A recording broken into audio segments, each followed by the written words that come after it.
Good morning everyone. This video is for Karjat Maharashtra. So basically हमारे जो sir है वो 2006 से बच्चों को पढ़ा रहे हैं। मोर एजुकेशन के नाम से सर की क्लासेस चलती है, very provide live classes, recorded videos, notes and books. Is also writer, he has an experience of 17 to 18 years, and in this video we'll talk about your course specializations, about the best college for you, placements कैसी होंगी इस college की, salary expectations क्या रहेंगी, इन सभी चीजों का detail में डिस्कशन करेंगे। If you find this video informative then do like the video, subscribe to our channel, hit the bell icon. Thank you very much. ये वीडियो मैं उन स्टूडेंट्स के लिए बना रहा हूँ those who are planning for MBA का plan कर रहे हैं, टॉप 20 स्कूल से प्लान कर रहे हैं। उसके लिए एक एग्जाम लगता है कॉमन एडमिशन टेस्ट। इसके ऊपर बहुत डिटेल में डिस्कस करेंगे। आईएम्स तक कैसे पहुंचना है उसको अपन डिस्कस करेंगे। इसके अंदर कैट एग्जाम की इंपॉर्टेंट डेट्स, कैट एग्जाम क्या होता है, एग्जामिनेशन पैटर्न क्या है, एलिजिबिलिटी क्या है, एग्जामिनेशन स्ट्रेटजीज क्या है, कैसे आपको एग्जाम देना चाहिए, आईएम्स तक पहुंचेंगे तो उसके कट ऑफ्स क्या होंगे और नॉन आईएम्स कॉलेज के कट ऑफ क्या होंगे, सब डिस्कस करेंगे। न्यूज़पेपर में आया था 42% कम 2027 तक मशीनें करेंगी। तो आर्टिफिशियल इंटेलिजेंस और मशीन लर्निंग की बहुत जबरदस्त डिमांड आने वाली है। तो आप लोग एमबीए में जो स्पेशलाइजेशन चूज करेंगे, वर्ल्ड इकोनॉमिक फोरम भी ये बात बोल रहा है कि इसमें फास्टेस्ट ग्रोइंग जॉब, जिसमें आपको big data specialist, fintech engineer, AIML, software developer 2025 से लेकर 30 के बीच में इनकी डिमांड आएगी। तो आप एमबीए में जो स्पेशलाइजेशन चूज करें उसमें ये वाले स्पेशलाइजेशन रखना, फिनटेक वाला, बिग डेटा वाला, इसकी जबरदस्त डिमांड आने वाली है। बहुत सारी जॉब्स है जो जाने वाली है, जैसे 2025 से 30 के बीच में आपका पोस्ट ऑफिस क्लर्क है, बैंक टेलर है, data entry, cashier, ticket checker. अगर आप कैशियर की बात करें, जरूरत ही नहीं है बैंक में, आप विड्रॉल भी मशीन से कर रहे हो, डिपॉजिट भी मशीन में करवा रहे हो, पासबुक अपडेट मशीन से हो रही है, तो यहाँ पे मशीनें काम कर रही है। तो बहुत सारी जॉब्स आने वाली है और जाने वाली है। तो आप स्पेशलाइजेशन वो चूज करना जिसकी मार्केट में जबरदस्त डिमांड है। बेसिकली मेरा क्लासेस चलता है, मैं एमबीए को पढ़ा रहा हूँ 2006 से। 17-18 साल का एक्सपीरियंस है, बहुत सारे बच्चे निकाल चुका हूँ मेरे पास। अब देखो आपको क्लासेस दिखाई दे रही होंगी। उसके अलावा सबसे इंपॉर्टेंट चीज आईएम अहमदाबाद। मैं हर साल बच्चों को आईएम अहमदाबाद लेके जाता हूँ। 50-60 स्टूडेंट्स जाते हैं, साथ में मेरे लेक्चर्स भी होते हैं वहाँ पे। तो आप लोग, IIM Ahmedabad is a dream college of MBA. अगर मैं एमबीए की बात करूँ तो एमबीए का जो ड्रीम कॉलेज है वो आईएम अहमदाबाद है। तो आप ये मान के चलो, इस कॉलेज के लिए बच्चा पढ़ता है और कैट का एग्जाम देता है। अगर यहाँ से बच्चा निकलता है तो बहुत बड़ा पैकेज लेके निकलेगा। देखो हर साल मैं बच्चों को लेके जाता हूँ, दिख रहा होगा आपको।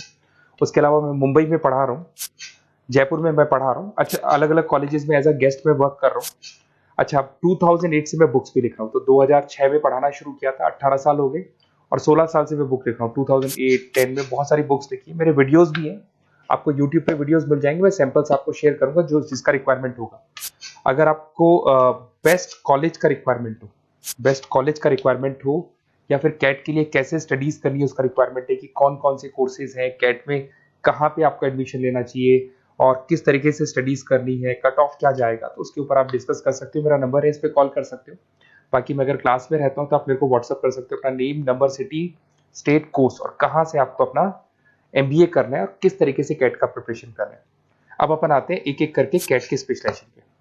What about CAT? देखो, कैट का जो एग्जाम है वो आईएम्स लेता है, इंडियन इंस्टीट्यूट ऑफ मैनेजमेंट। इसमें एमबीए पीजीडीएम करवाता है। मोड आपका जो है ऑनलाइन बेस होता है, कंप्यूटर बेस्ड मोड होगा आपका। ड्यूरेशन 2 घंटे का आपका पेपर होगा।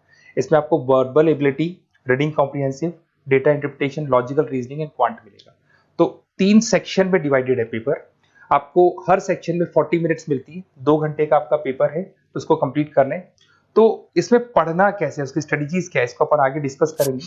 देखो आपको इंपॉर्टेंट डेट्स दिखाई देंगी। नोटिफिकेशन इसका जुलाई 25 तक आ जाता है।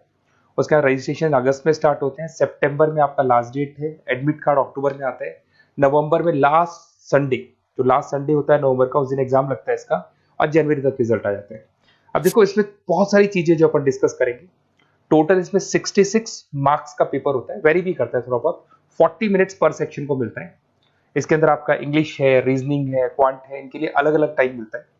1/3 इसमें नेगेटिव मार्किंग रहती है। मतलब अगर आपने कोई किसी ऑप्शन बेस्ड क्वेश्चन को तुक्का मारने की कोशिश की तो 1/3 कट जाएगा।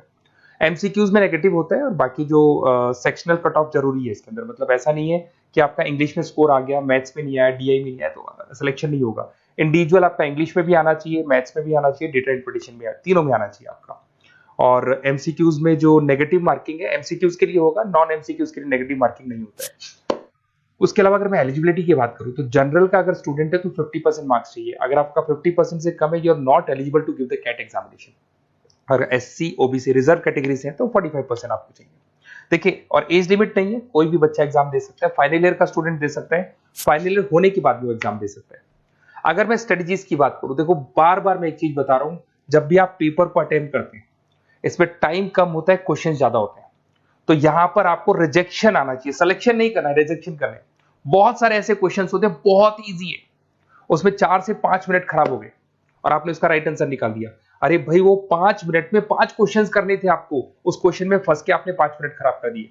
तो जो क्वेश्चन इजी और आपको लग रहा है सॉल्व हो जाएगा बट टाइम लेगा, आप उसको छोड़ दो, रिजेक्ट कर दो।